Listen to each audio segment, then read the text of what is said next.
ফোনের গ্যালারিটা ঘাঁটতে ঘাঁটতে হঠাৎই অনেক পুরনো একটা ভিডিও খুঁজে পেলাম। ভিডিওটা 2025 সালের 10 নভেম্বরের। গোলু হওয়ার প্রায় 10 মাস পরের ভিডিও এটা। প্রেগনেন্সির শেষের কয়েক মাস থেকে শুরু করে গোলু হওয়ার 10 মাস পর্যন্ত প্রায় আমি ফুচকা খাইনি, তাই খুবই ফুচকা খেতে ইচ্ছা করছিল। কিন্তু বাড়ি থেকে বাইরের ফুচকা আমাকে আপাতত খেতে দেবে না বলে বাড়িতেই মা ভেজে দিয়েছিল এই ফুচকাগুলো। এখন গোলুর বয়স 1.5 বছর, কিন্তু আজও মনে পড়ে প্রায় 1 বছর পরে ফুচকা খাওয়ার ফিলিংসটা। গরম তেলে দেখো কি সুন্দর ফুচকাগুলো গোল গোল হয়ে ফুলে যাচ্ছে। আর এই ফুচকাগুলো কিন্তু অনেকক্ষণ ওপেন এয়ারে রেখে দেওয়ার পরেও সেম ক্রাঞ্চি থেকে যায়। এখনও আমরা ম্যাক্সিমাম টাইম ফুচকা এইভাবে বাড়িতে ভেজেই খাই। আর এর সাথে ছিল দেখো ফ্রেঞ্চ ফ্রাইজের মিনি ভার্সন।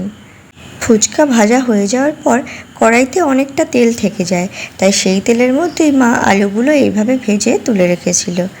তো আমাদের সবকটা ফুচকা ভাজা হয়ে গেছে, আর তার সাথে রেডি করা হয়েছিল টক জল, আর সাথে ছিল আলু সেদ্ধ মাখা। ভিডিওটা এডিট করতে করতেও আমার ফুচকাগুলো দেখে জিভে জল চলে আসছিল।